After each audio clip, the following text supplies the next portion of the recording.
ब्रेकनंतर आपण थेट नाशिकमध्ये जातोय। नाशिकच्या येवला तालुक्यात अनेक गावांची दुरवस्था झाली आहे। आडगाव अंदरसूळ या रस्त्याची पार चाळण झाली आहे। या रस्त्यावरती मोठमोठे खड्डे पडलेत, त्यामुळे शेतकऱ्यांसह विद्यार्थ्यांना या रस्त्यावरून ये-जा करत असताना मोठी कसरत करावी लागते।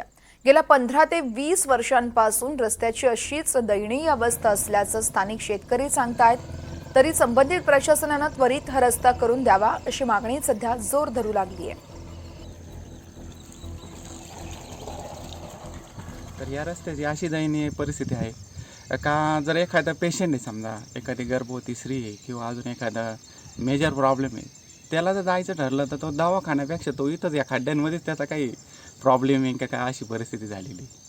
आणि महत्त्वाचा म्हणजे शाळेची मुलं, परत वृद्ध आहे समजा, त्यांनासुद्धा जाण्याकरता एकदम म्हणजे खूप खूप दयनीय परिस्थिती आहे। जवळजवळ 20 वर्षापासून त्याचं काम प्रलंबित आहे आणि विद्यार्थ्यांचे जाण्या येण्याचे हाल होत्या। पाण्या पावसामुळं विद्यार्थ्यांचे हाल होत्या आणि खूप नुकसान होतं आणि मुलांचं शाळेत जाण्या येण्यासाठी नुकसान होतं आहे, शाळेच्या शिक्षणाचं नुकसान होतं आहे। जास्त पाऊस आल्यामुळे विद्यार्थ्यांना शाळेत जाता येत नाही, त्यामुळे त्वरित लवकर हा रस्ता लवकरात लवकर व्हावा अशी विनंती आहे।